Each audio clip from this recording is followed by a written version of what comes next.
بسم الله الرحمن الرحيم الحمد لله رب العالمين والصلاة والسلام على أشرف الأنبياء والمرسلين نبينا محمد وعلى آله وصحبه أجمعين أما بعد السلام عليكم ورحمة الله وبركاته معزز ناظرین سلسلے فتاوی اسلامیہ کے آج کے اس درس میں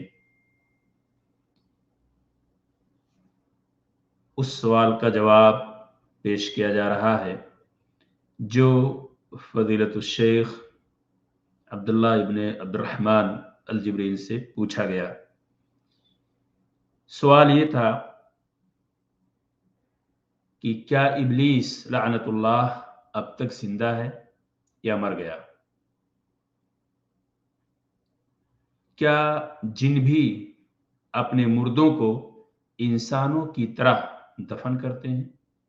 یہ ہے سوال، اور دراصل اس سوال کے دو جز ہیں۔ ایک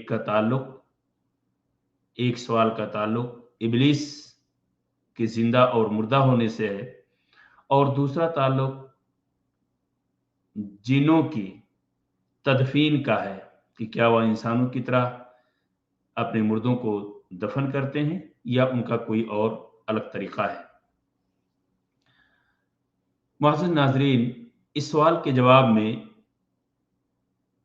ابن جبرین رحمۃ اللہ علیہ نے فرمایا کہ اللہ تعالیٰ کا فرمان ہے کہ ابلیس نے مہلت طلب کی جو اسے دی گئی، جیسا کہ سورۃ الحجر کی آیت نمبر 36 اور 37 سے معلوم ہوتا ہے کہ اس نے اجازت طلب کی اور اسے اجازت ملی،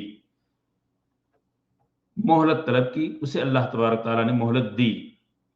قرآن مجید کی آیت قال ربی فانذرنی الی یوم یبعثون قال فانک من المنظرین۔ ابلیس نے کہا اے میرے پروردگار، مجھے اس روز تک جب لوگ اٹھائے جائیں گے مہلت دے دے۔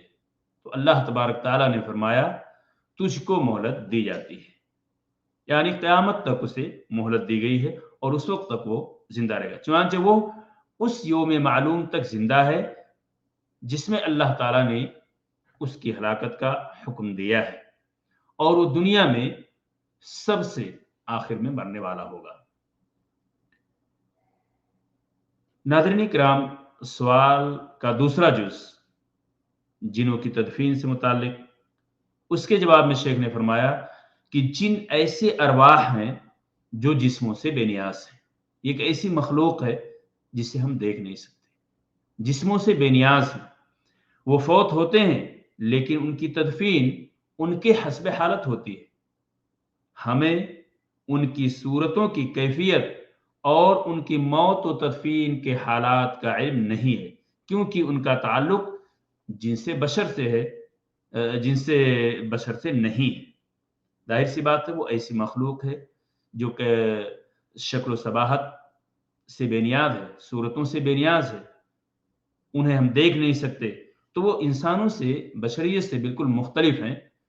ان کی موت و تدفین کی حالت کا علم ہمیں نہیں ہے۔ یہاں تک تھا شیخ ابن جبرین رحمۃ اللہ علیہ کا جواب اس سوال کا۔ ناظرین کرام، ہمیں اور آپ کو چاہیے کہ ہمیشہ قرآن و حدیث کے مطابق عمل کریں۔ ابلیس جو اللہ تبارک تعالیٰ کی جانب سے ایک ملعون مخلوق ہے، ہمیں اس سے ہمیشہ دور رہنے اور شیطانی فریب سے دور رہنے کی دوسروں کو بھی تلقین کرنی چاہیے۔ اللہ تبارک تعالیٰ ہمیں ابلیس سے محفوظ رکھے، اس کے اعمال سے محفوظ رکھے۔ آمین۔ السلام علیکم ورحمۃ اللہ وبرکاتہ۔